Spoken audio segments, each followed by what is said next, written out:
Okay, totally unscripted video for you today. I was just actually doing some research for another more thought out video, and I came across the world's most negative real estate website, Better Dwelling. I'm not sure why they call it Better Dwelling if they should call it Negative Dwelling. But they do say negative things on that site. And I thought, why is it that we are portraying this market as being so terrible? And I think I've discovered the reason. And I'm also going to address why prices are able to come down so quickly outside of the obvious, which is interest rates are going up at a record pace. So I'm going to get into that in today's video right after I ask you to please subscribe to the channel and help me grow this community. Go ahead and leave a comment down below, and please click the like button. That is the one way you can help me get this information out to other people that are really interested in the real statistics rather than just listening to doom and gloom media websites. As everybody knows, I like to use the Fraser Valley Real Estate Board's website or statistics package site called Stats Center. This is for my board, the Fraser Valley Real Estate Board, from North Delta all the way out to Mission. It is possible to recover Vancouver board and some of the Chilliwack board's information off of this, but my board is Fraser Valley, which includes Surrey, Langley, and all of the areas that I market in.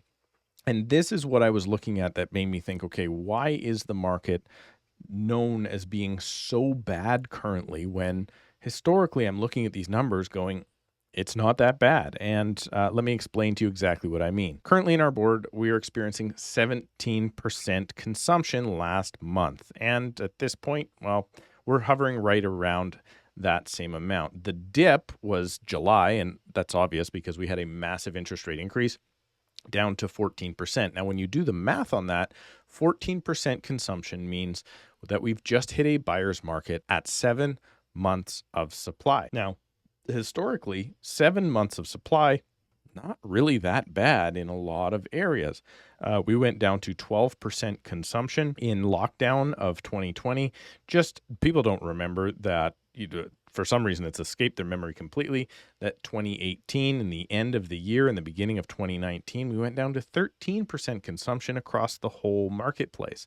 That was actually not a very good time in the market, and we're just kind of reaching those spots right now. And if I went back even further to when I was a little bit younger agent, about 9 or 10 years ago, we saw 8% consumption in 2013. Again, 8% consumption at the end of 2012. And let's talk about a real financial crisis. Now, there could be a financial crisis coming in the future. I'm assuming that there's a very good chance we're going to go through 2 or 3 more financial crises before I retire. But a real financial crisis in 2008, we saw 4.9% consumption rate. Let's call it 5% consumption rate. That means we have 20 months of supply, basically putting us in 3 times a buyer's market. That was a really, really bad market at that time. But today, again, we are only sitting at about 7 months of supply. It's not a great market to be in, but why does it feel so bad?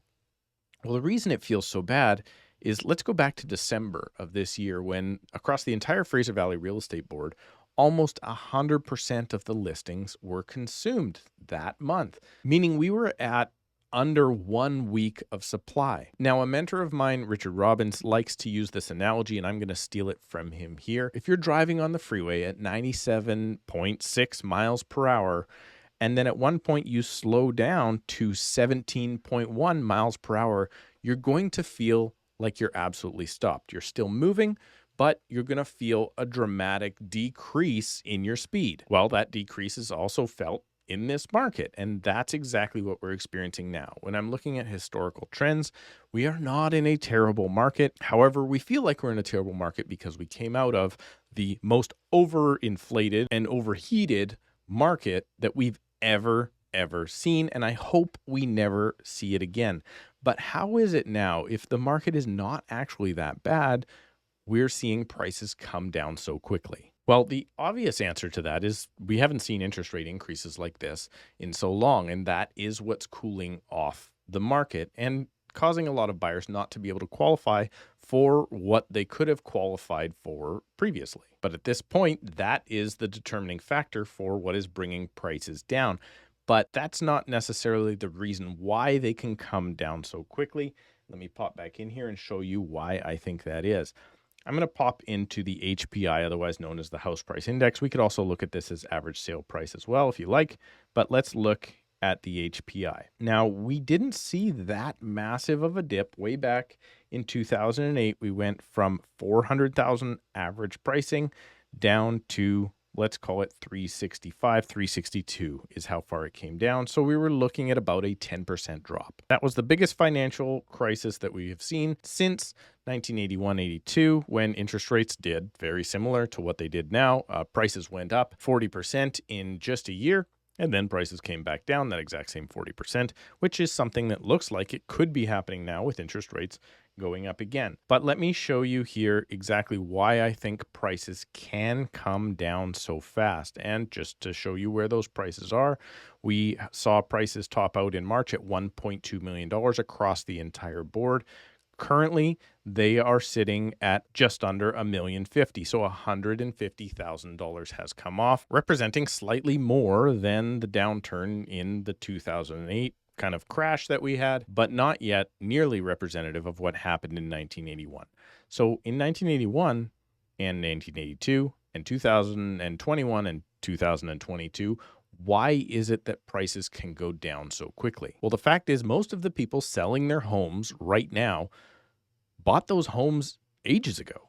They may have bought them in, I don't know, 2020, or let's call it 2018 or 2014. Let's say, for instance, let's go back when I bought my house in middle of 2013. If the average price across the entire board area was under $450,000, then the fact that it went from 1.2 down to just over $1 million now doesn't affect me. If I'm a seller and I'm moving on to another property and that property has come down as well, and I bought it, in this case, let's say for $450,000, I don't really care if I sell that property for 1.2 or if I sell that property for $1,050,000 or if I sell it for $950,000, because as long as I can make my move, I can sell that property. I'm still doubling my money from the original investment, and I'm able to get to that next spot of where I want to be. So by looking at these numbers, don't fool yourself into thinking